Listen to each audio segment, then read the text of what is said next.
Hoy comenzamos con nuestra segunda clase sobre pensamiento mágico. En esta clase vamos a trabajar 3 puntos vinculados con lo que estuvimos trabajando en la anterior, que son el mecanismo de negación, la relación con la balanza y lo que denomino la adicción a la urgencia y el resultado.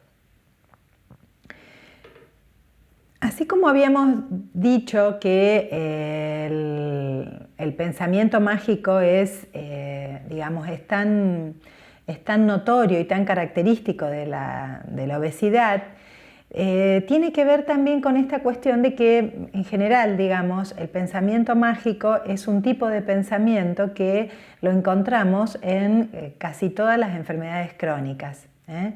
¿Por qué? Y justamente porque las enfermedades crónicas, o todas las problemáticas que son crónicas, primero tienen mucho que ver con la participación de la persona, o sea, tienen mucho que ver con la participación del sujeto de la enfermedad, de la problemática. Porque no es lo mismo que una enfermedad aguda, o sea, en una enfermedad aguda tengo una angina, y entonces tomo el antibiótico, me quedaré unos días en cama y ya voy a estar bien. Le daré un mayor o menor efecto mágico al antibiótico, pero en realidad el antibiótico tiene un efecto puntual. Las enfermedades agudas, la angina dura un tiempo, 5 días, 6 días, 7 días, pero termina. Obviamente que la participación de la persona enferma también tiene que ver, porque cuanto más animosa esté, más rápido se le va a pasar, pero no tiene tanto que ver con eso, sino con una cierta evolución que tiene que ver con el virus, la bacteria o lo que haya provocado esta enfermedad aguda. El pensamiento mágico, como les decía, está muy presente en general en todo lo que son las problemáticas crónicas, por esta cuestión de que en la problemática crónica la participación de la persona es esencial para la evolución de su enfermedad, mucho más que en una problemática aguda. En las problemáticas crónicas, cuanto la persona atienda a las cuestiones del autocuidado, de si es que tiene que tomar determinados medicamentos, que tome los medicamentos, que sostenga el tratamiento, es fundamental, su participación. Entonces, como implica la participación mucho más comprometida, por eso está más desarrollado el pensamiento mágico. Fíjense, recuerdo un paciente que él, además de tener obesidad, tenía gota. Entonces, durante un tiempo estuvo medicado, o sea, tuvo una crisis, entonces empezó a estar medicado, se le pasa la crisis. La gota también forma parte de las cuestiones crónicas. Toma el medicamento durante una cierta cantidad de tiempo. En un momento determinado vuelve a tener una crisis de gota. Cuando el médico lo visita, le dice, bueno, usted tiene que tomar este medicamento. ¿No lo estaba tomando? Ah, sí. Ah, dice, ¿y por qué lo dejó ir? Porque estaba bien, le contesta el paciente. Entonces el médico le dice, pero usted estaba bien porque estaba tomando el medicamento. Bueno, fíjense, el paciente en cuestión creía que porque ya había tomado suficiente medicamento, ya no le hacía falta seguir tomándolo, cuando en realidad lo que mantenía controlada la gota era justamente el hecho de tomar en forma crónica el medicamento.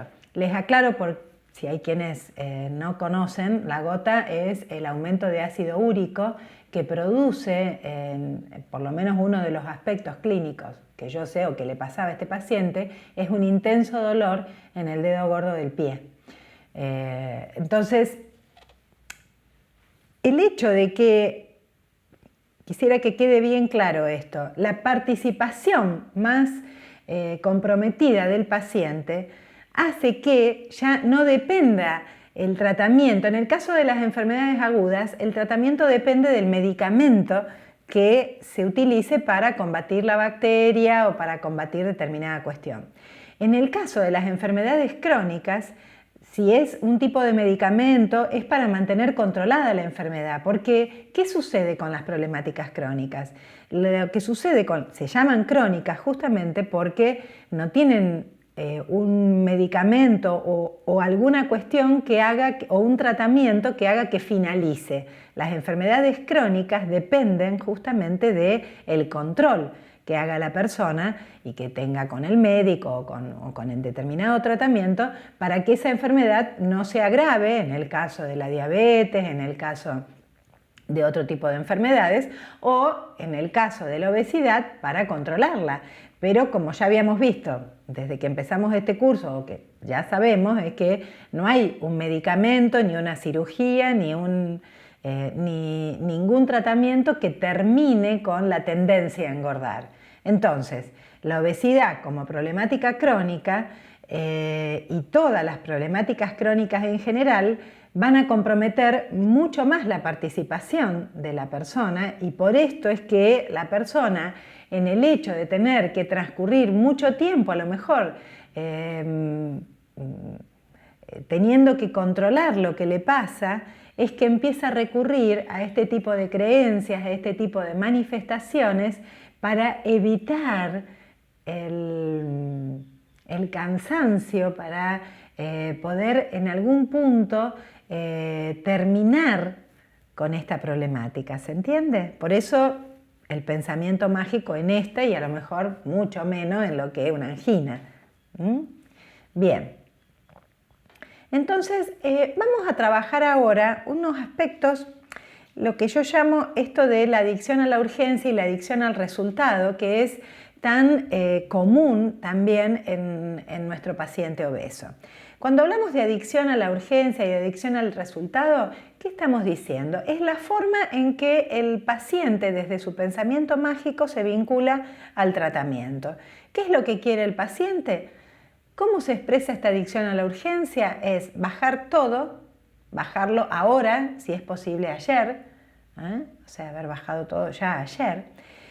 Esto hace que el paciente esté más pendiente del resultado que del proceso que va transcurriendo.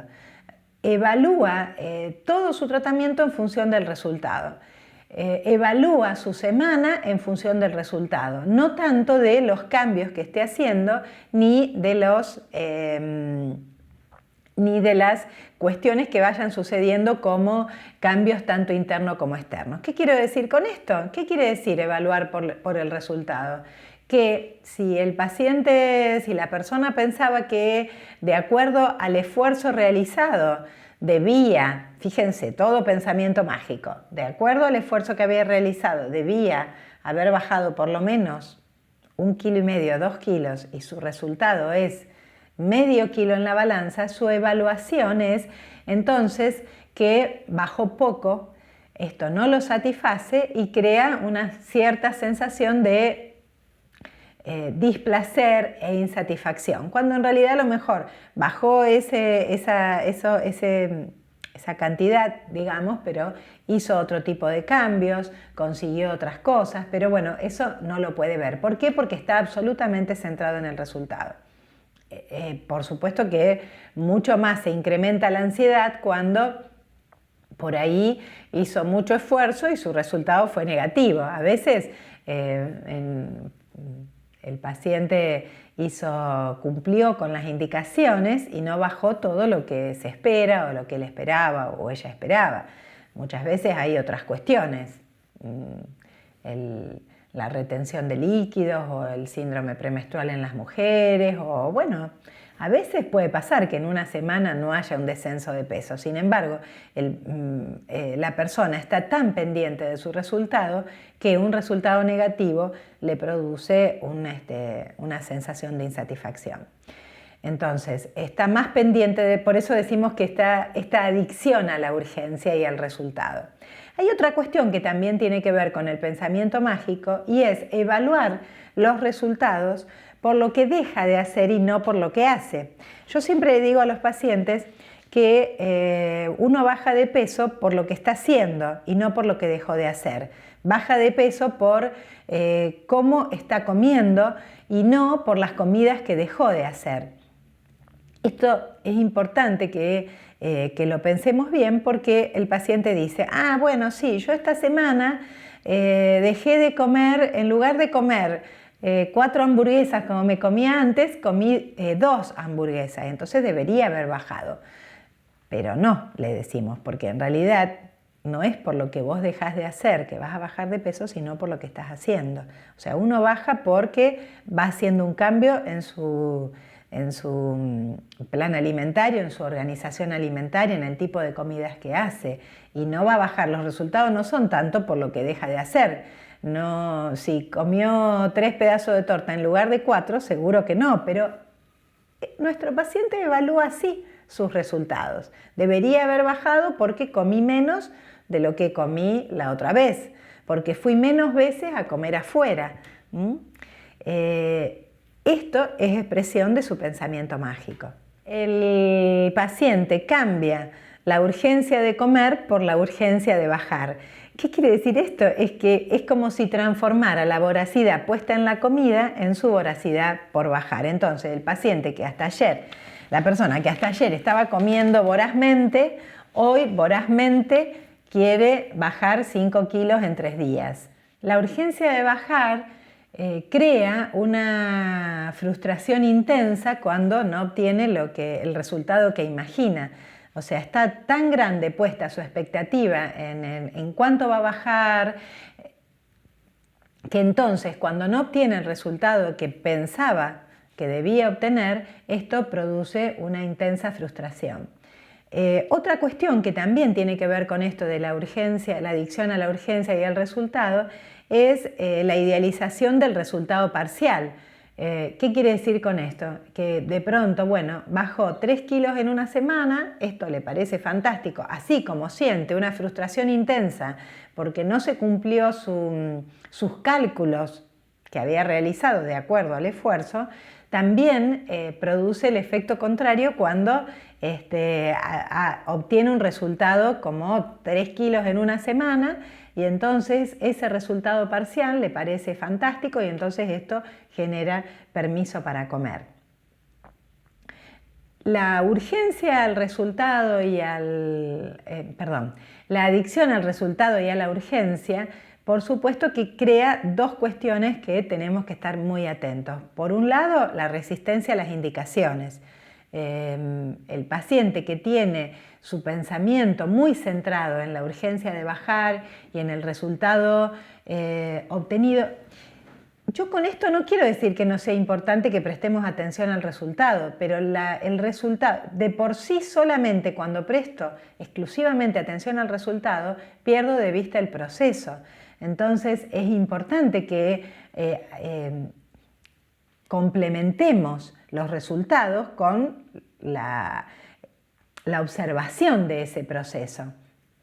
Entonces, un paciente que está muy ansioso por el resultado es un paciente que corre riesgo de abandonar porque está tan pendiente del resultado que al no obtener lo que imagina, entonces es probable que sea un paciente que a lo mejor en un mes abandone el tratamiento. Y también, al estar tan pendiente de los resultados, es un paciente que se resiste a las indicaciones, porque supone que sí. Entonces, por ejemplo, si no está obteniendo el resultado que él imagina que debe obtener, entonces empieza a cambiar cuestiones de la dieta por su propia cuenta. O a veces, inclusive, cosas que probablemente a ustedes les haya pasado, a veces el paciente dice, no, bueno, estoy haciendo otra dieta, no la que me dio la nutricionista o el médico, no, estoy haciendo otra que yo tenía guardada, porque esa me había dado más resultado que esta. Entonces, estos son aspectos difíciles que tenemos que poder trabajar con nuestro paciente para que esta ansiedad puesta en el resultado vaya disminuyendo, pueda ir estando más tranquilo, porque un paciente que está muy pendiente del resultado es un paciente que también está con mayor rebeldía hacia el tratamiento. Porque, ¿qué quiere decir? Que cuanto más rápido obtenga lo que necesita, cuanto más rápido baje de peso, más rápido va a tener que dejar de controlarse, de limitarse. El hecho de estar tan pendiente del resultado hace que la ansiedad aumente y generalmente el paciente está más rebelde al tratamiento en sí. ¿Por qué? Porque es como si querer llegar lo antes posible a ese resultado, lo antes posible a la finalización del tratamiento para volver a comer. Trabajar con el paciente la ansiedad puesta en el resultado hace que podamos empezar a pensar en el proceso y en el proceso en cuanto a todos los cambios que tiene que ir realizando nuestro paciente y en ese trabajo que tiene que ir realizando él. Yo siempre le digo a los pacientes que si uno tiene, por ejemplo, si uno se va de viaje, siempre les hago esta pregunta. Si, por ejemplo, queremos ir de Rosario a Buenos Aires,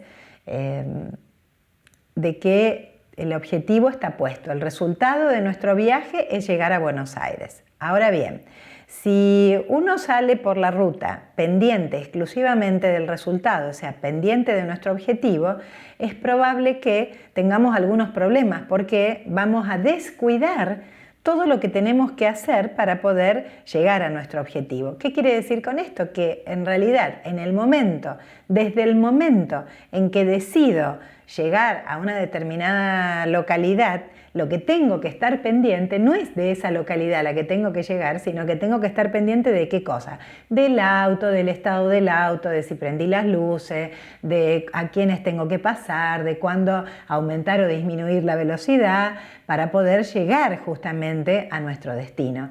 Esto es el proceso, o sea, cuando estamos demasiado pendientes del resultado, esa ansiedad puesta en el objetivo final hace que descuidemos aquello que tenemos que hacer para llegar a nuestro objetivo.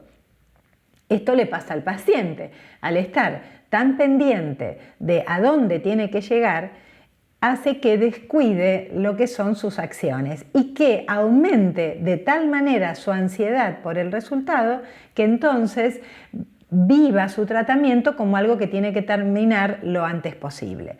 En cambio, cuando se puede empezar a centrar en el proceso, en las tareas, cuando está más tranquilo con respecto a lo que tiene que hacer, los resultados van llegando y el paciente va aceptando el resultado como consecuencia de todo el trabajo que está haciendo para bajar de peso. Bueno, otro de los aspectos especiales del pensamiento mágico del paciente y del tratamiento de un paciente, del tratamiento de obesidad, es la relación que el paciente establece con la balanza.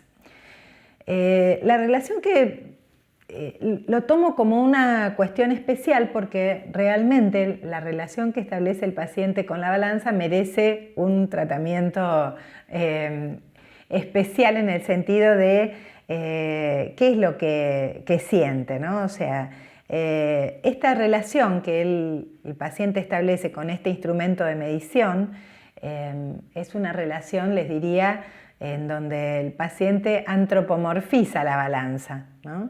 La balanza aparece como un personaje especial que puede aparecer como un juez crítico que premia o castiga, como un padre o una madre que reta, o sea, la balanza puede, los pacientes dicen la balanza es cruel, la balanza me angustia, si no fuera por la balanza hubiera venido, solo pensar en la balanza hace que me ponga nervioso, que no tenga ganas de venir al control.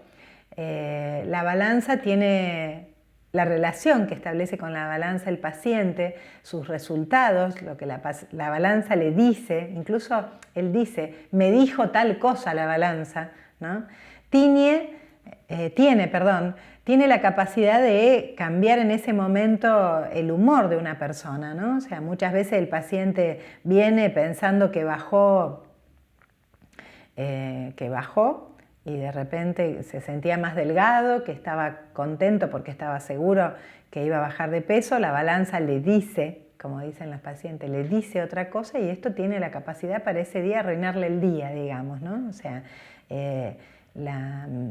y esto no tiene que ver solamente con el resultado, sino con lo que ese momento en el cual el paciente se sube a la balanza significa para él. Bueno, fíjense, la balanza tiene la capacidad de cambiarle el día a una persona. O sea, puede que el paciente venga pensando que bajó, que se siente más delgado, que hoy seguro que va a tener un resultado favorable y por ahí la balanza le muestra otro tipo de resultado y esto puede arruinarle el día a la persona. Puede modificar su autoestima, puede ser el permiso para comer, ya sea porque obtuvo un buen resultado o porque obtuvo un mal resultado, ¿no? O sea, la balanza no atendió, diríamos, a su necesidad, a su deseo, y entonces vuelve a su casa y se desquita comiendo por el mal resultado, o se premia.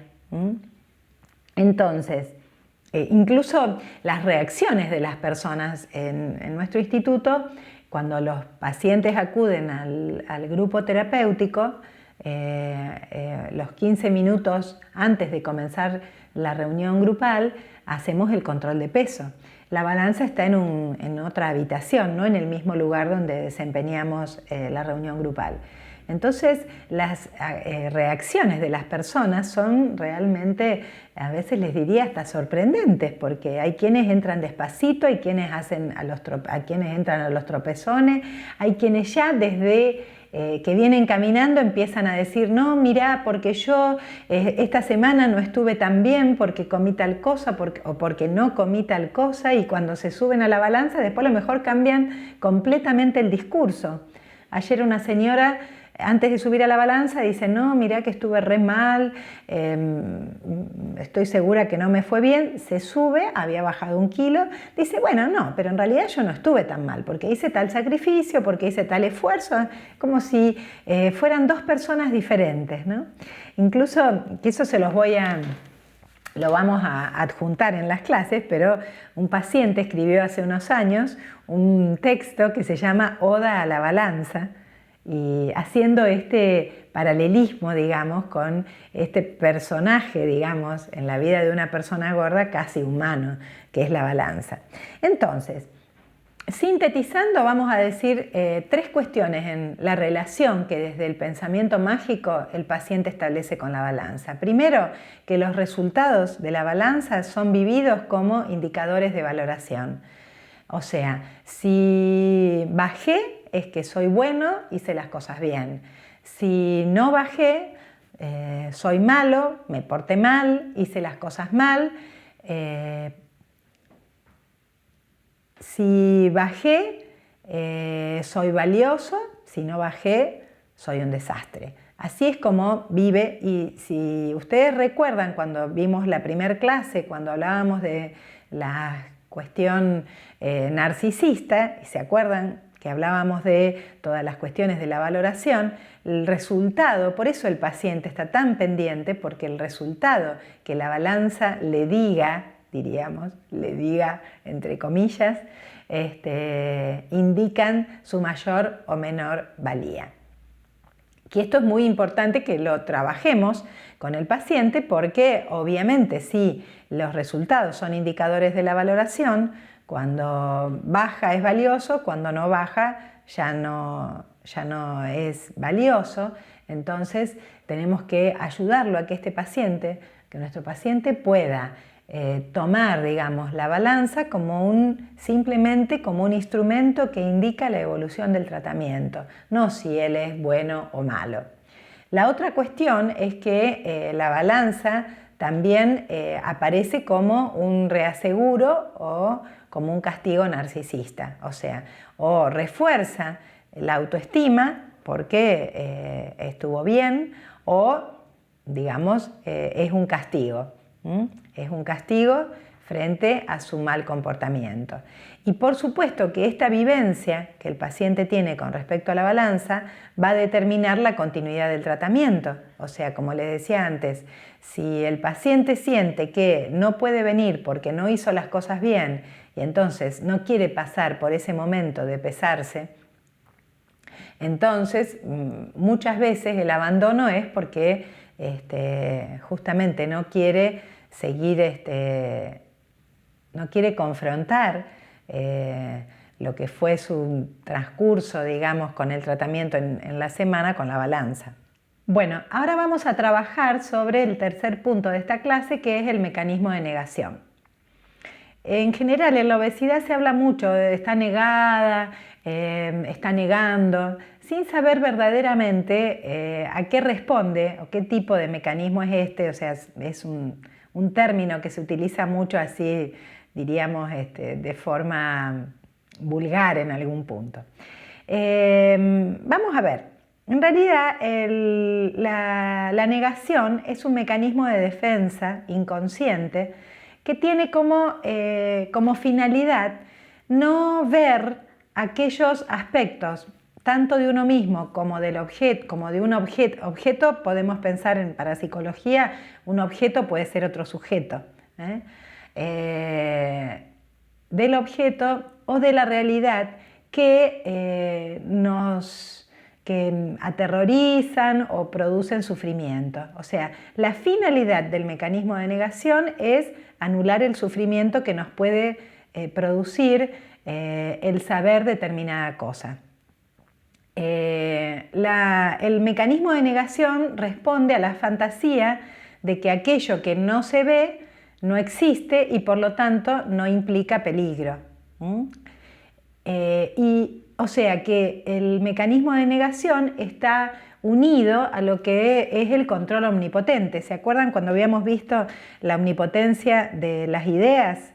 Que decíamos que es, digamos, adjudicarle un poder especial a las ideas. En este caso, el control omnipotente tiene que ver con eso, con ese control puesto como si fuera desde un lugar mágico y todopoderoso, que hace que uno pueda no visualizar o no registrar determinadas cosas que le producen un intenso sufrimiento. Por supuesto que esto es inconsciente, o sea que cuando decimos una persona observamos que está negando determinados aspectos de su vida, no es que sepa que lo está haciendo, sino que nos damos cuenta de acuerdo a cómo vive determinadas problemáticas o determinadas situaciones, ¿no? Todos tenemos en cierto grado, y no necesariamente el mecanismo de negación es un mecanismo anormal. Todos tenemos un poco de negación para diferentes cosas en la vida, porque justamente, como les decía, la negación tiene como finalidad anular o reducir el sufrimiento. Y nuestro psiquismo tiene como principio el tratar de reducir el sufrimiento al mínimo posible. No siempre uno lo logra, y entonces justamente el psiquismo tiene esas vueltas a través de las cuales uno, digamos, niega algunos aspectos que en algún otro momento le van a producir otro tipo de sufrimiento. Un ejemplo muy claro, que siempre lo uso yo para que veamos en qué consiste el mecanismo de negación, es la película La vida es bella, que si no la han visto se las recomiendo, es una película italiana. Y si ustedes recuerdan, quienes la vieron, en esa película se trata de un padre y su hijo que son tomados prisioneros en un campo de concentración. El niño tiene apenas 4 años, o 4 o 6 años, y bueno, el hecho de ser prisioneros en un campo de concentración en los tiempos de la guerra es de un sufrimiento atroz.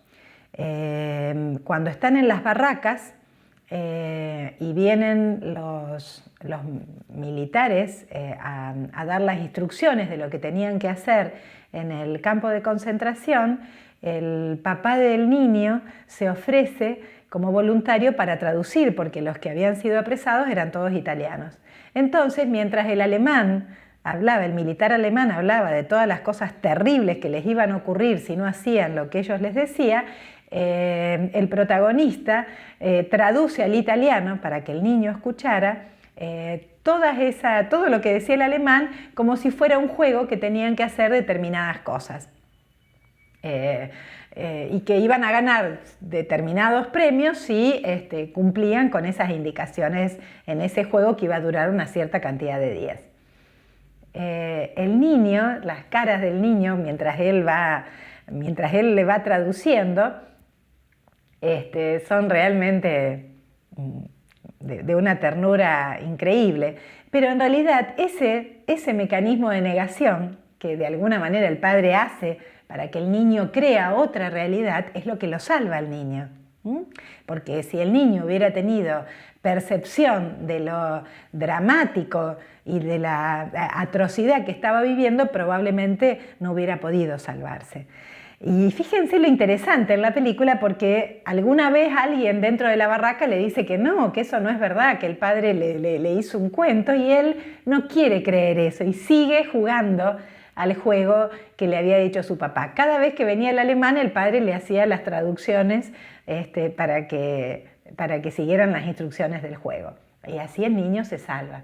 Entonces, digo este ejemplo porque, bueno, realmente acá aparece esto de no ver aquellos aspectos aterrorizantes para poder reducir el nivel de sufrimiento y, en este caso, salvarse la vida. Bueno, en este caso, el mecanismo de negación es un mecanismo que le ayuda al niño a salvarse. En otros casos, el mecanismo de negación contribuye a perpetuar una enfermedad, perpetuar una situación de sufrimiento. En el caso, por ejemplo, de relaciones patológicas, por ejemplo, en el caso de, por ejemplo, la mujer golpeada, también allí funciona el mecanismo de negación durante mucho tiempo, en donde la mujer justifica por qué el marido la golpea, desde la negación. ¿Qué niega el paciente obeso? El paciente obeso niega el tamaño, la forma y el peso de su cuerpo. Muchas veces nos vamos a encontrar con que a lo mejor en la primera entrevista le preguntamos al paciente: ¿y cuánto cree usted que pesa? Y el paciente dice: bueno, peso tanto, y cuando se sube a la balanza el peso es completamente diferente, pero no por 1 o 2 kilos. Muchas veces yo he pesado personas que me han dicho peso 95 y pesaban 105, o sea, una diferencia realmente importante. Niega el tamaño de su cuerpo y muchas veces pide talles que son menores de lo que su cuerpo necesita, o cree que va a entrar en determinado lugar y no entra, ¿verdad? ¿Qué otra cosa niega? Como hablábamos en la clase pasada, niega lo que come en calidad y en cantidad. Niega el dolor que le producen los comentarios. Muchas veces las personas gordas tienen como mecanismo reírse de sí mismos, pero no desde un aspecto saludable, sino desde, digamos, justamente desde este lugar, desde negar el dolor que le produce sentirse gordo, desde negar el dolor que le produce la burla, desde negar el dolor que le produce que alguien le diga: ah, estás más gordo que el año pasado. Entonces, bueno, es raro que uno escuche en la vida cotidiana, ¿no? En un grupo de reflexión, allí es cuando se empiezan a dar cuenta, pero en la vida cotidiana, que el paciente hable de su dolor frente a lo que le pasa, o de su sufrimiento. En general, se ríe muchas veces del sufrimiento, de su gordura, como mecanismo de defensa, digamos, ¿no es cierto? ¿Qué otra cuestión? Niega que padece una enfermedad de la cual no es culpable, pero sí responsable de tratarla. Recuerdo el año pasado empezó una señora que tenía un peso, una mujer bastante grande, más de 60 años, una mujer que pesaba más de 130 kilos. Y entonces, en un momento dado en el grupo, dice: Bueno, ahora desde que declararon la ley de obesidad, la ley de que las personas obesas pueden tratarse, todos somos obesos. Hizo este gesto. Fíjense, o sea, ella hace este gesto, todos somos obesos, en realidad como si ella no lo fuera, o como si el peso que tenía, porque realmente una mujer con una obesidad, con un índice de masa corporal superior a 40, y sin embargo ella no se reconocía, o sea, más bien le daba bronca en esa intervención que hace, mostraba su bronca de que se utilizara, incluso lo que decía era que le molestaba el término obeso. Por eso hacía ese ejemplo y hace ese gesto hasta con las manos de las comillas. Niega también los límites físicos y los riesgos que la obesidad le impone. Cuanto más gorda es una persona, más intenso, podríamos decir, o más abarcativo es su mecanismo de negación, o sea, porque niega los límites físicos y desde la sobreadaptación, en realidad va limitándose, pero no lo vive como limitación, ¿verdad? Y los riesgos, o sea, sigue diciendo que los médicos le insisten que adelgace como si no hubiera otra indicación que hacerle. Hasta se enoja a veces y muchas veces dice voy a consultar a otro médico, esperando que otro médico no le hable de su obesidad. Y la otra cuestión que también niega es los límites psicológicos que se autoimpone y padece. Entonces, en el caso de las enfermedades crónicas y de la obesidad en particular, el mecanismo de negación es un mecanismo que lo que hace desde el pensamiento mágico, en realidad, agravar la problemática y impedir que justamente funcionen otro tipo de controles para poder abordarla, para poder transformarla. En el transcurso del tratamiento, este es uno de los mecanismos más importantes que tenemos que trabajar para que el paciente pueda ir reconociendo el peso que tiene, el peso al que llegó, el efecto que produce su obesidad a nivel de su cuerpo, los límites que tiene, las consecuencias de su manera de comer y de su obesidad, los límites psicológicos, de alguna manera las reglas que tiene, vive tan, por un lado, huyendo de reglas, pero con un montón de reglas implícitas para que su obesidad, para mantener controlada, digamos, su obesidad, pero en los términos de la negación. ¿Qué quiero decir con esto? Que un paciente a lo mejor dice, bueno, no uso pantalones para que no se note que estoy tan gorda, o no uso pollera, o uso el pelo corto o el pelo largo, o sea, determinadas pautas para poder disimular su obesidad, digamos, y que terminan siendo reglas que se autoimpone justamente a raíz de padecer esta problemática. Así que cuando el paciente cree que es tan libre, cuando el paciente cree que va a estar tan limitado por hacer un tratamiento para adelgazar, tenemos que poder confrontarlo con los límites que niega y que se autoimpone justamente por padecer la obesidad.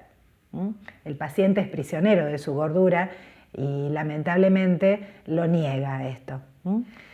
Bueno, con esto terminamos esta clase. Nos vemos la próxima, donde vamos a continuar el último módulo de pensamiento mágico.